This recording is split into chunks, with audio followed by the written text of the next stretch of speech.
It's been a while since we've checked in on Truth Social, which was supposed to be like the next big thing on the right, a competitor to Twitter that was set up specifically to advantage the right to appeal to them. It would have Donald Trump. Well, how are they doing financially?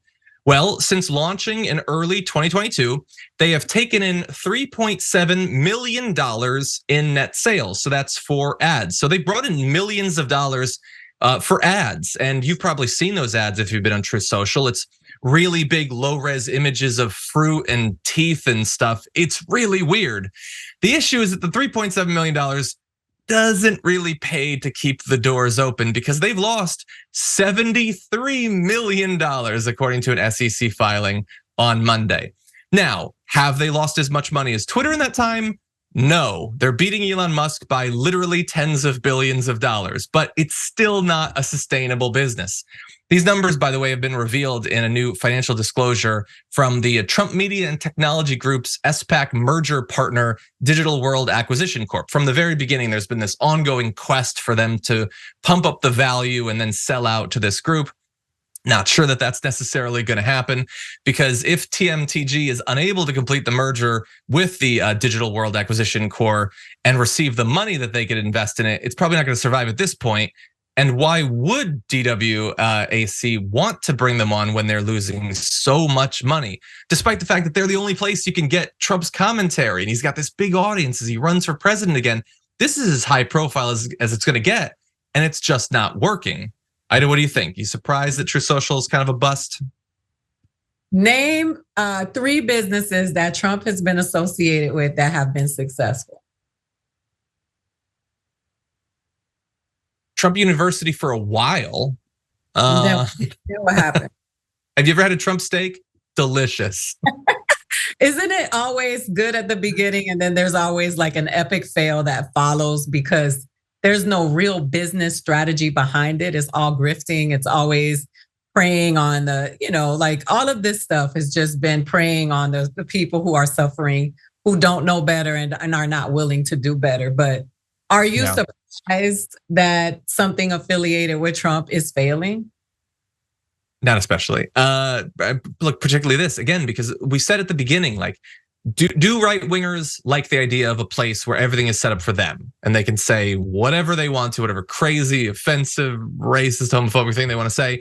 Yes, but they want to say those things at leftists and at centrists. They don't just want to say it. They want to hurt people because they are deeply hurting inside. And the only way they can distract from that is trying to ruin someone else's day. But it's not fun to just spread your memes of Trump marching towards an attack helicopter with a giant lion or whatever if the only people who see it are conservatives. That ain't fun. And when it comes to the money, I occasionally go on Truth Social, literally only to see what Trump has said, which is probably not good for my mental health, but I do it. And you can tell how little money they're bringing in when the ads is literally like, I saw one, it was like, you now have this chance to buy physical gold. As opposed to, like, you don't even have any like confidence in your audience. What's digital gold? What would that be? And I don't want to buy gold from you. That's weird. And there's just like a close-up shot of like an artichoke or something, and like you can get one over on a doctor. I don't know what any of it means, but it clearly is not bringing in a lot of money. It's the Santee Alley in the digital world. And for those of you who don't know, the Santee Alley is it's a stretch of streets, alleys in downtown Los Angeles where you can go buy a bunch of stuff that's like off-brand, off the market. You can color contacts.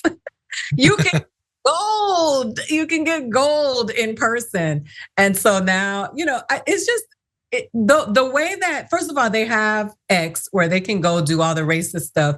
They have the other racist platform where they can go spew all of their hatred at the people that they are targeting. But I just think it's ridiculous to think that stuff is sustainable. You are talking about a faction of the country who is highly uneducated.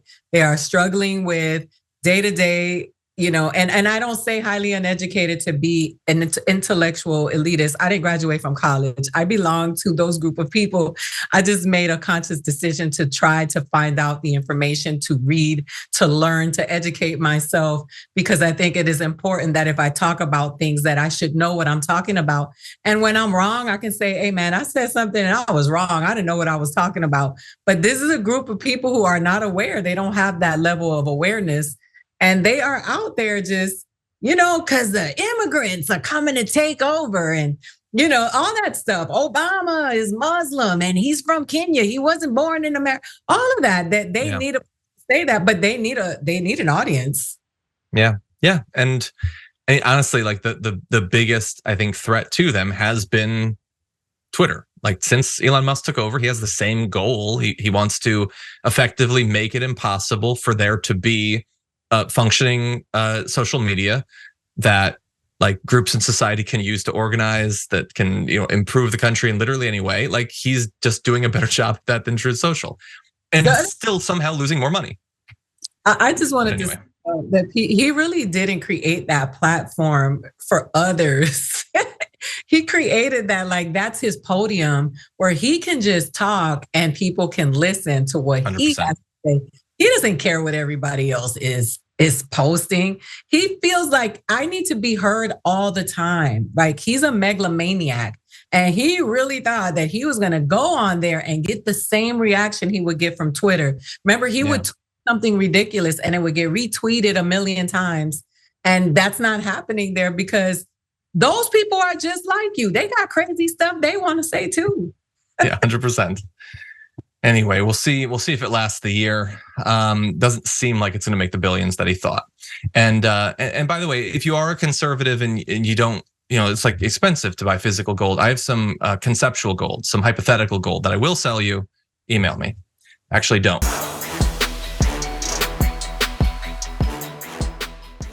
Check out the Damage Report podcast each day, wherever you get your podcasts, whether Pocket Casts or Stitcher or iTunes.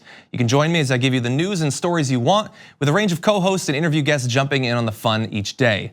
Again, that's the Damage Report, wherever you get your podcasts. And if you get them at iTunes, don't forget to rate and review. Sometimes I'll read them live on the show.